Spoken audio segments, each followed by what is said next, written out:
A very good morning to all of you. So, today we are going to continue our chapter, which is environmental education, and our topic for today is kinds of environmental pollution. So, there are some kinds of pollution, as we all know, that there are very common pollution: air pollution, water pollution, sound pollution, soil pollution, radioactive pollution, moral pollution. So, what is air pollution? जब air में कुछ ऐसे particles आ जाते हैं या ऐसे substances आ जाते हैं जो ह्यूमन को क्या करते हैं, हार्मफुल होते हैं उनके लिए या डैमेज करते हैं. Okay, air is essential for every living organism. Industrial revolution and large scale industries are the main causes of air becoming polluted. The air pollution results when its natural composition is disturbed either by natural or man-made sources of active or both. There is no doubt that air has never been pure. Become some gases such as sulfur dioxide, carbon dioxide, hydrogen, dust, emissions from volcanoes, etc., are regularly added in the air. Air pollution has given birth to various new diseases. So air pollution क्या, as you all know, air जो है वो living organism के लिए बहुत ज़्यादा important है. तो जब एयर में कुछ ऐसे हमारे चीज़ें आ जाती हैं जो ह्यूमन को कहीं ना कहीं से हार्मफुल हो, डैमेज करे, that is called air pollution. Okay, इसके क्या कॉजेज़ होते हैं? कुछ नेचुरल होते हैं और कुछ मैन मेड कॉजेज़ होते हैं. जैसे आपका डस्ट वगैरह है, फायर है, आग लग जाना, gathering of salt at the sea shores, volcanic जब इस टाइप की चीज़ें होती हैं, eruptions. और मैन मेड क्या होता है? जब मैन किसी तरीके से, जैसे इंडस्ट्री है, इंडस्ट्री वगैरह, तो उन सबसे जो होने वाला पोल्यूशन होता है. ओके, वाटर पोल्यूशन क्या होता है? सेम उसी तरह वाटर में भी क्या होता है? No life is possible in want of water since ages. All the big cities have been developing at the bank of rivers. दो two-third portion of earth is immersed in water, yet only 0.3% of this water is pure. The water becomes polluted when fluoride, sodium nitrite and various other chemicals are mixed in it. जब पानी में ऐसे chemical mix हो जाते हैं तो वो क्या होता है? वाटर पोल्यूशन हो जाता है. We do not get pure water to drink, we may become disease and develop poor health. अगर हमको अच्छा साफ पानी नहीं मिलेगा तो क्या होगा? हमको डिजीज़ होगा ऑब्वियसली, और क्या होगा? हमारा हेल्थ जो है बहुत ही बेकार हो जाएगा. साउंड पोल्यूशन क्या होता है? जब आपको एकदम से डिस्कम्फर्ट हो, रेस्टलेसनेस हो, उसका रीज़न क्या होगा? Unwanted high intensity of sound. Sound जब बहुत ज़्यादा हो जाता है तो वो क्या होता है? ह्यूमन के लिए हार्मफुल होता है, उसको डिस्कम्फर्ट फील होता है. That is called sound pollution. Soil pollution क्या होता है? When there is some chemical, when there is some chemical or biological change in the soil which reduces its quality, that is known as soil pollution. जब जो है आपके soil में यानी मिट्टी में जब कुछ केमिकल्स आते हैं या बायोलॉजिकल चेंजेस आते हैं जो क्या करते हैं? सॉइल की क्वालिटी को रिड्यूस कर देते हैं, ख़राब कर देते हैं, कम कर देते हैं, बिगाड़ देते हैं. So that is called soil pollution. Today, the farmers are using different kinds of pesticides, insecticides, and manures during the course of raising the crops. Crops को raise करने के लिए ये लोग pesticides वगैरह का यूज़ करते हैं, बिकॉज क्या है कि pollution बहुत ही ज़्यादा है. नेक्स्ट है radio active pollution. Radio active pollution क्या होता है? जो रेडिएशन से होता है, that is called radio active pollution. तो ये भी क्या करता है? पोल्यूट करता है, और that is also harmful. Next is your moral pollution. Moral pollution क्या है? Moral pollution is at the root of all the other pollution. When unwanted materials and substances are mixed in nature, it becomes polluted. जब जो है unwanted material, ऐसे material जिनकी ज़रूरत नहीं है वो, और ऐसे सब्सटेंसेस मिक्स हो जाते हैं नेचर में, तो वो उसको क्या करते हैं? Pollute. Similarly human behaviour becomes polluted when human values and human characteristics are depreciated. उसी तरीके से ह्यूमन बिहेवियर भी क्या होता है? पोल्यूट हो जाता है जब आपकी ह्यूमन वैल्यू, मॉरल, ये सारी चीज़ें जो है बिगड़ती हैं, मतलब ये चीज़ें पोल्यूट करती हैं. तो दस decreasing morality is moral pollution. जो मॉरलिटी का डिक्रीज होना, ख़त्म होना या कम होना, इज कॉल्ड मॉरल पोल्यूशन. जब आपके वैल्यूज़, आपके कैरेक्टरिस्टिक्स क्या होते हैं? वो बिगड़ने लगते हैं. ठीक है, okay.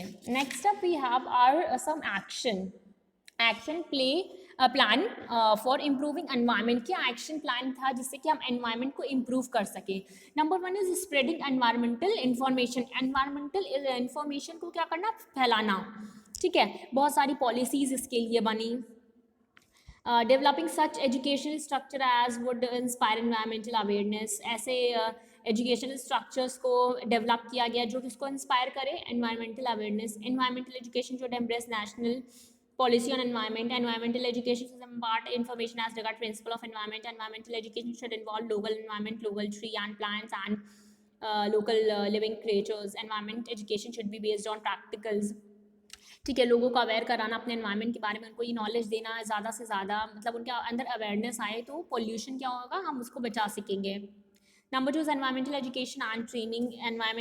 Several researches and the development activity have been started intending to promote environment को promote उन्होंने करना शुरू किया. Environmental education has been made essential for all those who in any manner are linked with environment promotion organization like UNESCO and World Health Organization WHO. इनसे जो जुड़े हैं उन लोगों के लिए क्या कर दिया गया, एसेंशियल कर दिया गया किस चीज़ को, एनवायरमेंटल एजुकेशन को. Number 3, pollution control boards. Pollution control board at district, state and national level keep a vigilant eye on the industries and penalize those who are caught spreading pollution. ऐसे boards बनाए गए जो क्या करते थे, नज़र रखते थे इंडस्ट्रीज़ पर और उन पर जो पोल्यूशन को फैलाते हैं, so that they can stop them. Number 4, wildlife conservation. National wildlife plan has been formulated aiming at conservation of wildlife.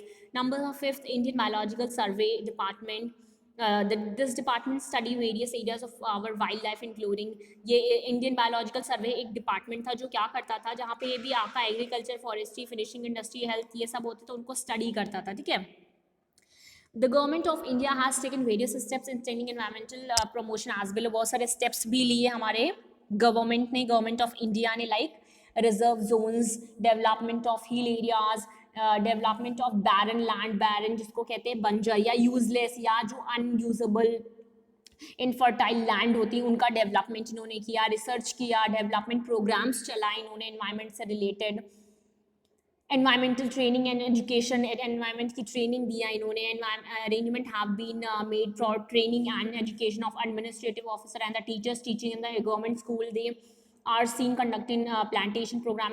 देखिए जैसे कि फॉर एग्जाम्पल, आप स्कूल का एग्जाम्पल हम लेते हैं, इन एवरी स्कूल और इन आवर स्कूल हम क्या करते हैं कि हर बारी प्लांट्स लगाते हैं. ठीक है, प्लांटेशन करते हैं, ट्री प्लांटेशन करते हैं. क्यों? क्योंकि हम पोल्यूशन को रोक सके, जो पोल्यूट हो रही चीज़ें इनको बचा सकें. ग्रीन फ्यूल स्कीम चलाई गई. ये स्कीम किसने चलाई थी? सेंट्रल गवर्नमेंट ने चलाई थी 1 अप्रैल 1955 में, under which all the new cars have to essentially use green fuel, जिनको यूज़ करना था less petrol from the date of announcement of the scheme, जिसमें लेस पेट्रोल लगता था, कम. The green fuel does not create air pollution. हर तरीके से पोल्यूशन को रोका गया कि एयर, वाटर और किसी भी तरीके का सॉइल पोल्यूशन हो, रेडियो एक्टिव, हर पोल्यूशन को स्टॉप करने के लिए स्कीम बनाई गई. गंगा एक्शन प्लान चलाया गया, ये भी सेंट्रल गवर्नमेंट ने चलाया. क्यों? Intending to purify the water of river Ganga, Ganga के पानी को जो है प्यूरिफाई करने के लिए. फिर enactment of pollution control law, acts चलाए गए. एक्ट जो होते हैं, लॉ जो होते हैं. There is a strict need of implementation of law aiming at pollution control. The people should be made aware for keeping the pollution level with the limit. The government at central state level have established central pollution control board, etc. 9 national pollution awareness programs लाए गए. The Ministry of Forest and Environment of the Government of India has invited proposals for non-government organization, educational institution and government department in order to run awareness program in whole of the country. ठीक है, तो ये सारे programme चलाए गए किस लिए? ये एक्शन से कि हम अपना इम्प्रूव कर सकें एनवायरनमेंट को. फिर कुछ स्टेप्स लिए गए taken by the state government for the protecting of environment. अब स्टेट गवर्नमेंट ने भी हमारे क्या है कुछ स्टेप्स लिए, like extension of land under forest. इन्होंने क्या किया? The area under forest should have been 98000 square kilometre as against the actual area of 51660 square kilometre. जो भी इसके अंदर एरिया आते थे वो कितना होना चाहिए? इतना होना चाहिए in order to extend the area. Every state has started the functioning of one forest department. The government of Uttar Pradesh announced a scheme of large scale plantation of 23 June 1993. तो इस तरीके के स्कीम्स इन लोगों ने चलाए जो कि आपके लैंड और फॉरेस्ट से रिलेटेड थे. Movement encouraging better environment. Movements चलाए गए किस लिए? एनवायरनमेंट को बेटर करने के लिए. There has been the start of various movements creating awareness among the people for developing better environment. ठीक है, इसके लिए कई सारे मूवमेंट्स हुए, लाइक चिपको मूवमेंट है आपका. Number 3, creation of non government organisation. Non government organisation को क्रिएट किया गया. Encouraged by state government, various non-government organizations have also come forward for offering their active support. बहुत सारे ऐसे non-government organizations सामने आए किसको? एनवायरनमेंट को प्रोटेक्ट करने के लिए, उसके सपोर्ट में. Number 4, creation of awareness among the masses, awareness फैलाया गया लोगों में. The state government of generating awareness among the people at large so that they are contributing their own towards the cause of better environment. Number 5 is mobile environment laboratories. These mobile laboratories try to solve environmental problem on the very spot. ये जो हम आपके mobile environment laboratories हैं, इनका क्या काम था? Environmental problems को solve करना. Number 6, no objection certificate, NOC. Henceforth every new industry has to acquire no objection certificate. ठीक है, from Uttar Pradesh environmental control board before the start of production. अगर आपको मतलब अब जब आप प्रोडक्शन शुरू कर रहे हो तो आपके पास एनओसी होना चाहिए, यानी नो ऑब्जेक्शन सर्टिफिकेट, ताकि आपको कोई ऑब्जेक्ट ना कर सके. तो ये आपको लेना होगा कहाँ से? Uttar Pradesh environment control board से. During 1997-98 1414 industry were allocated such no objection certificate and the applications of 1536 and 36 were rejected due to non-fulfillment of the statutory terms. Number 7, appeal from the public. अब appeal from the public क्या है? The movement of environmental protection cannot run successfully unless and until the common people are actively participating in them. The people are expected to extend cooperation in the following area. मतलब लोगों का cooperate करना बहुत ज़रूरी है. अगर आप लोगों का help नहीं लेंगे तो आप pollution को कभी भी नहीं बचा सकते. तो इसलिए बहुत ज़रूरी कि हर एक single person, हर एक human being का equal participation हो pollution को रोकने के लिए.